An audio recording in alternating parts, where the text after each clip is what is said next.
Hello guys, कैसे हो सब। आज बात करते हैं एक ऐसे टॉपिक पर जो शायद आपने सुना हो पर इतनी डिटेल में कभी सोचा नहीं होगा। द बिग फोर एंड उनकी मैनेजमेंट कंसल्टिंग की जर्नी। मतलब डिलॉयट, ईवाई, पीडब्ल्यूसी और केपीएमजी इनकी दुनिया का एक फैसिनेटिंग एंगल है जो आपको जरूर समझना चाहिए। चलिए शुरू करते हैं। तो सबसे पहले एक छोटा सा कॉन्टेक्स्ट। हम सबको पता है कि बिग फोर का नाम ज्यादातर उनके अकाउंटिंग और एडवाइजरी बिजनेसेस के लिए सुना जाता है, लेकिन क्या आप जानते हो कि उनका मैनेजमेंट कंसल्टिंग डिवीजन भी जबरदस्त परफॉर्म कर रहा है। इन फर्म्स ने पिछले 2 सालों में 25 to 30% की ग्रोथ विटनेस करी है और उनका टोटल रेवेन्यू इस स्पेस में 3500 करोड़ तक पहुंच गया है। सोचो कितना बड़ा स्केल है। अब आप पूछोगे, बिग फोर तो ट्रेडिशनल कंसल्टिंग के लिए नहीं जाने जाते थे, है ना? हाँ बिल्कुल। पहले स्ट्रैटेजी फर्म्स जैसे कि मैकेंजी, बीसीजी और पेन डोमिनेट करते थे, लेकिन बिग फोर अपनी एक्सपर्टीज डाइवर्सिफाई करके एक नेक्स्ट लेवल पर गेम खेल रहा है। ईवाई का पार्थेनॉन ग्रुप, पीडब्ल्यूसी का स्ट्रैटेजी और डिलॉयट की एडवाइजरी आर्म, ये सिर्फ नाम नहीं है, ये उनकी कैपेबिलिटीज के एक नए डायमेंशंस हैं। For example, EY Parthenon India market में अब मैकेंजी और बीसीजी के बाद थर्ड लार्जेस्ट प्रैक्टिस बनने की तरफ बढ़ रहा है। और सुनो, उनका वॉल्यूम ऑफ वर्क किसी भी दूसरी बिग फोर फर्म से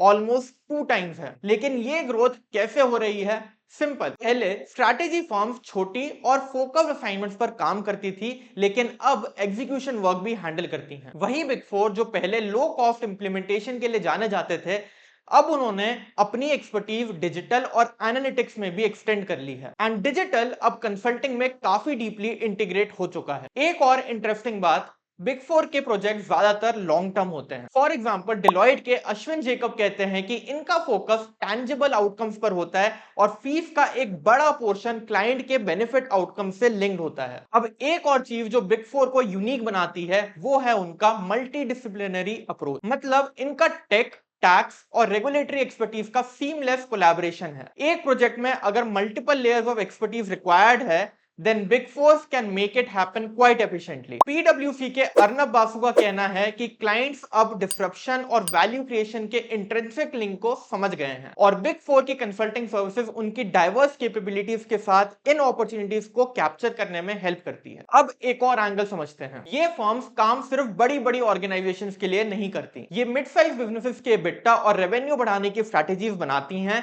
नए बिजनेस लाइंस डेवलप करती हैं और सप्लाई चेन ट्रांजिशंस मैनेज करती हैं। मतलब फ्रॉम स्टार्टअप्स टू एमएनसीज, हर किसी के लिए कुछ ना कुछ वैल्यू सर्विसेज हैं। लेकिन अगर आप हिस्ट्री देखें तो ईवाई की कंसिस्टेंट लीडरशिप का एक बड़ा रीजन है उनकी लॉन्ग टर्म प्लानिंग और इन्वेस्ट। उनके पहले कंसल्टिंग हेड्स ने लोगों और प्रोसेसेस पर जो काम किया है उसका बेनिफिट उन्हें आज मिल रहा है। ये एक रिमाइंडर है कि हर इंडस्ट्री इवॉल्व करती है और नई अपॉर्चुनिटीज के साथ नए प्लेयर्स भी आगे बढ़ते हैं। तो गाइस, ये था एक छोटा सा ग्लिम्स बिग फोर की कंसल्टिंग दुनिया का।